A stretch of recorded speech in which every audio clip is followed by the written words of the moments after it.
Good morning बच्चों।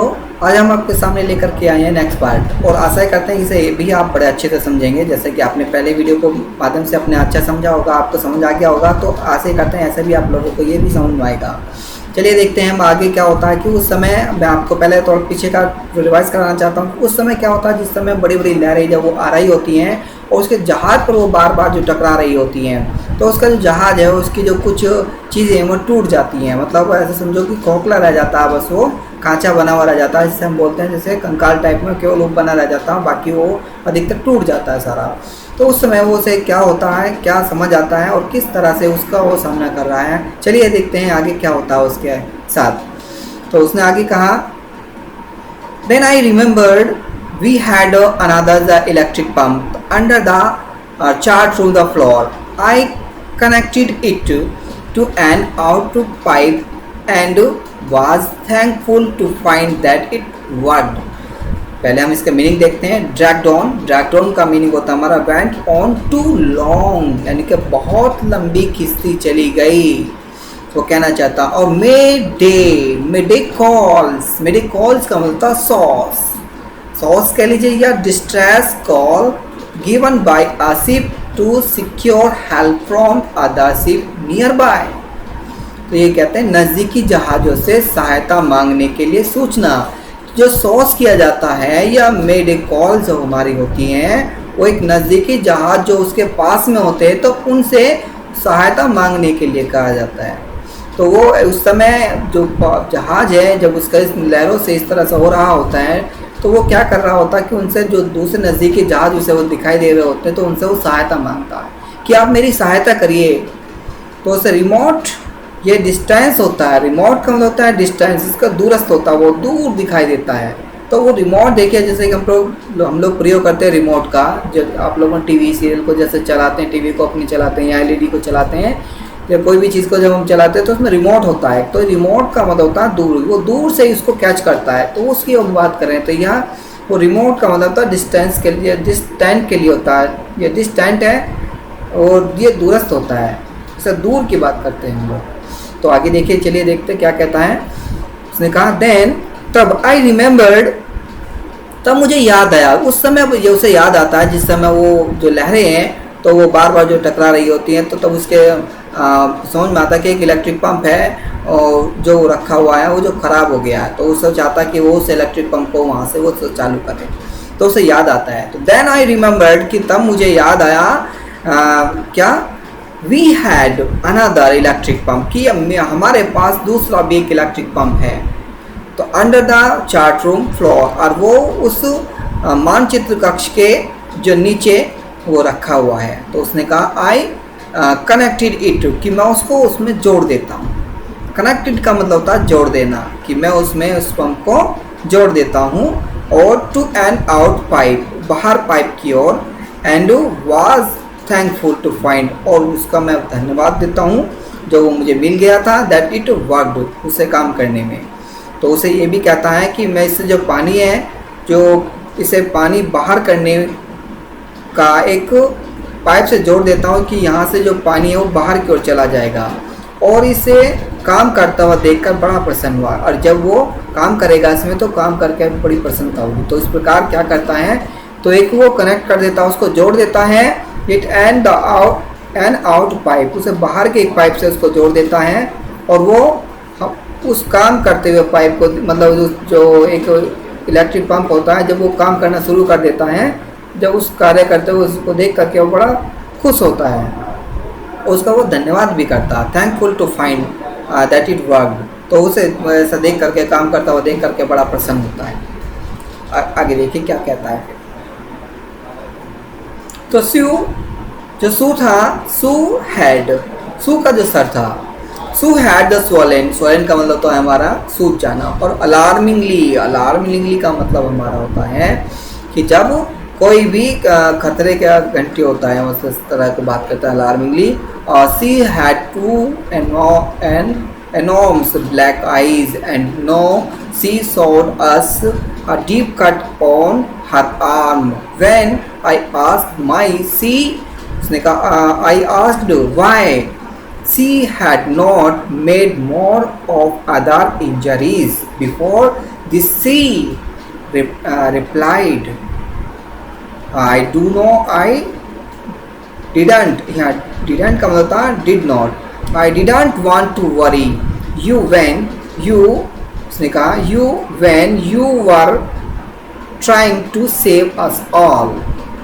देखिए उसने क्या कहता है फिर वो कि जो सू का जो सर था, तो सू का जो सर था वो स्वलन का मतलब सूज गया था। अब उसका जो सर था वो सूज रहा था और अलार्म लिए मतलब ये उसको खतरे का मतलब घंटी नज़र उसको आ जाएगी थी। अलार्मिंग का मतलब था खतरे का निशान या खतरे की घंटी। और वैसे तो she had 2 enormous black eyes, और उसकी जो दोनों आंखें थी वह समझो ब्लैक हो रही थी। मतलब जैसे ऐसा समझो जब कोई चोट के जो निशान होता है बड़े बड़े जो काले काले से हो जाते हैं, बड़े काले घेरे बने होते हैं उसके। एनमॉस मतलब होता है जो घेरे बन जाना बोलते हैं उसे। She had 2 enormous black eyes, उसके आंखों पे 2 घेरे बने हुए थे, मतलब उसको ऐसे चोट लगी हुई थी। एंड नाउ मतलब अब सी शोड अस, और वो हमें दिखाती है। वो कहती है, वो कहना चाह रही है कि उसने हमें अपनी मतलब वो कहना चाह रही है, पूछना चाह रही है कि सो का मतलब दिखाना, अस मतलब हमें, कि तुमने ये हमें क्यों नहीं दिखाया, उस तरह से पूछना चाह रही है कि a deep cut on her arm, कि तुम्हारी तो एक गहरा घाव भी हो रहा है भुजा पर। तो जब वो उसको देखती है और उससे कहती है कि भाई तुमने मुझे ये सब चीज़ें क्यों नहीं बताई, तुमने हमें क्यों नहीं बताया ऐसा। तो उसने कहा कि हमें अपनी वहाँ पर एक गहरा घाव भी दिखाया, क्योंकि मेरी वहाँ पर एक गहरा जो घाव हो रहा है। तो वैन मी जब आई आस्क्ड, जब मैंने पूछा कि why she had not made more of और हर इंजरीज, तो वो कहना चाह रहे कि जब तुम्हें ऐसी इंजरी हुई थी तो जब मैंने पूछा कि तो उसने अपनी इस चोट के बारे में पहले नहीं बताया, कि वो कहना चाह रहे कि जो तुम्हारे चोट थी तो तुमने इसके बारे में मुझे पहले क्यों नहीं बताया। तो सी रिप्लाइड, उसने उत्तर दिया, उसने कहा कि I didn't want to worry, कि मैं इसकी चिंता नहीं करती। उसने कहा कि मैं आपको उस वक्त परेशान नहीं करना चाहती थी। I didn't want to worry you, कि मैं उस समय तुम्हें परेशान नहीं करना चाहती थी। कि वैन मी जब you were trying to save us all, कि जब तुम हमें बचाने के चक्कर में लगे हुए थे, यानी कि बचाने की कोशिश कर रहे थे। तो इस प्रकार वो कहना चाहती है कि मैं तुम्हें उस समय डिस्टर्ब नहीं करना चाहती थी कि जिस समय तुम हमें बचाने के चक्कर में लगे। आगे देखिए क्या होता है। तो उसने कहा by morning on January 3 the pumps had a water level sufficiently under control for us to take 2 hours rest in rotation।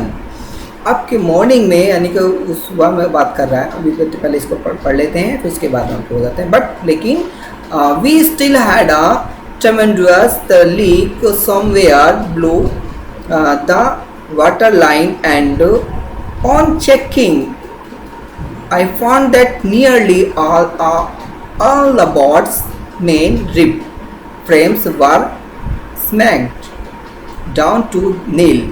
In fact, there was nothing holding up a whole section of the starboard hull except a few cupboard partitions। देखिए अब meaning को देख लेते हैं, word meaning को। Rib frames का miss होता है सिप। और कर्विड फ्रेम यानी जहाज का मुड़ा हुआ ढांचा। देखिए जैसे हम आपको बात कर रहे थे, वो जो जहाज है वो मुड़ जाता है, मतलब उसका ढांचा सा होता है वो भी इधर उधर हो जाता है, क्योंकि जो लहरें होती हैं उसकी काफ़ी ऊंची ऊंची होती हैं और जिसको वो प्रहार करती हैं बार बार, तो उसको तोड़ देती हैं, मतलब वो क्रैक हो जाता है। तो जहाज का मुड़ा हुआ ढांचा सर रिब फ्रेम बोलते हैं हम लोग। और उसने कहा किल का मतलब था a lengthwise the structure along the base of a ship, इसे बोलते हैं नौतल। और हुल का मतलब होता था main body of a ship, जहाज का मुख्य भाग उसे हम बोलते हैं, इसे हुल बोलते हैं हम लोग। तो देखिए क्या होता है उस समय। बाय मॉर्निंग ऑन जनवरी 3 यानी कि सुबह 3 जनवरी की बात है। सुबह 3 जनवरी में the pump had the water level, और जो पंप था उसका जो वाटर लेवल था वो सफिशिएंट अंडर कंट्रोल, अब वो कंट्रोल में हमारे आ चुका था। अब वो लगातार ऐसा कार्य वो कर रहा था, तो क्या होता है वो हमारे कंट्रोल में पानी आ चुका होता है। और टेक 2 आवर्स यानी कि 2 घंटे में लेता है वो रेस्ट इन द रोटेशन। अब वो आराम करने के लिए भी केवल 2 घंटे लेता है। मानो जैसे कि पंप का पानी का स्तर काफ़ी कुछ नियंत्रण में ले लिए थे और हम लोग एक एक करके 2-2 घंटों आराम जो है अपना कर रहे थे। वो रोटेशन हमारा चल रहा था। हम क्या कर रहे थे, एक एक घंटे हम अपना मतलब सॉरी 2-2 घंटे हम क्या कर रहे थे, अपना आराम कर रहे थे। वो रोटेशन था हमारा, मतलब एक कभी कोई सो जाता था, कभी कोई सो जाता था। पर लेकिन ऐसे में कहाँ नींद आती है अच्छी तरह से। पर फिर भी देखिए जब व्यक्ति जगा रहता है रात का तो उसको नींद अवश्य आती है। तो फिर आगे क्या होता है, बट लेकिन we still had a tremendous और लीक। तो वो कहना चाहता है कि लेकिन फिर भी वो क्या होता है, वहाँ पर जो लीक, जहाँ पर लीक हो गया था समवेयर यहीं कहीं तो ब्लू नीचे जो लीक हो गया था वो उसकी वो बात वो बताना चाह रहे हैं। क्योंकि उसने कहा जो पानी के जो तल है तल के नीचे कहीं से नाव में एक अच्छा खासा रिसाव हो रहा था। तो वो देख रहा था कि एक लीकेज हो गया है नाव में, एक अच्छा खासा रिसाव हो रहा था। तो उसमें क्या करता है, उसको वाटर लाइन जो होती है उसके नीचे की वो पानी की बात कर रहा है ऑन द चेकिंग। तो उसको क्या करता है, वो जांच करता है। और जांच में क्या करता है, तो आई फाउंड कि उसने कहा कि मैंने पाया उस जांच में दैट कि नियरली मतलब पास में ही ऑल मतलब सारी the boats main rib frame का मतलब था जहाज का मुड़ा हुआ ढांचा। तो सारा कैसे, उसने कहा जिस पर नाव का सारा ढांचा टिका होता है तो वो भी क्या होता है, वो भी मुड़ा हुआ पाता है। तो उसने कहा जो मुख्य जो ढांचा होता है जो नीचे वाला, तो वो भी क्या होता है, वो मुड़ा हुआ होता है। तो उसने उसको पाता व्हाट द सेम्ड, वो देखिए आगे क्या करा, what the seemed down to the kill. तो वो भी उसको उस पर नाव पर उसको पाता है कैसे, नाव की तली में बनी एक लंबी संरचना जिस पर नाव का सारा ढांचा टिका हुआ होता है और नाव को स्थिर रखती है। डाउन टू द कील, जो कील होती है वो उसको बिल्कुल स्थिर रखती है। आगे का इनफैक्ट तथ्य में देयर वाज नथिंग, वहाँ कुछ नहीं था होल्डिंग अप, मतलब कुछ भी ऐसा नहीं था जिसको वो पकड़ सके। आ होल सेक्शन, पूरा का पूरा जो सेक्शन था ऑफ द स्टार बोर्ड हल, हल का मिस होता है जहाज का जो मुख्य भाग होता है, पूरा का पूरा वो सारा का सारा एक्सपेक्ट ऑफ व्यू का बोर्ड ऑफ पार्टीशंस, यानी कि वो कहता है कि वो काफ़ी जो सारा होता है पूरे हिस्से को सिर्फ कुछ अलमारी के भागों ने ही थाम रखा था बस। तो जो कप बोर्ड का मतलब होता है अलमारी के, कुछ पार्टिसिपेंट का मतलब होता भागों ने, हिस्सों ने। और यहाँ एक्सपेक्ट का मतलब तो यहाँ बताया उसने कि हुल एक्सपेक्टर, यानी कि जो हुल का मतलब तो जहाज का जो मुख्य भाग होता है वो एक कुछ उन अलमारी के भागों ने थाम रखा था बस, समझो। नहीं तो वो भाग जो चला जाता वो भी नहीं रुकता। तो इस प्रकार उसने फिर कहा, मैं फिर बता रहा हूँ कि 3 जनवरी की बात है। उस समय पंप पानी का जो स्तर था काफ़ी नियंत्रण में आ गया था और हम लोग एक एक करके 2 घंटे हम आराम कर सकते थे। मतलब सब आराम नहीं कर सकते थे तो क्या कर सकते थे, एक घंटे ही वो आराम कर सकते थे। लेकिन अभी भी पानी के तल के नीचे कहीं से नाव में एक अच्छा खासा रिसाव नज़र आ रहा था उसे, वो पानी वहाँ से रिस रहा था। जांच करने पर मैंने यानी कि राइटर ने पाया कि लगभग सादी ही नाव के मुख्य ढांचे को नीचे कील या नाव की तली में बनी एक लंबी संरचना है जिस पर नाव का सारा ढांचा टिका हुआ है और जो नाव जो है बिल्कुल स्थिर है।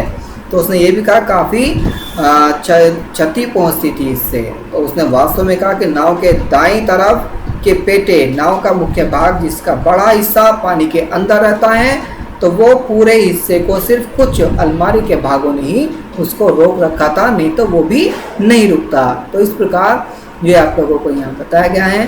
इसी के साथ हम आपसे अलविदा चाहते हैं और मिलते हैं नेक्स्ट वीडियो के साथ। Thank you watching this.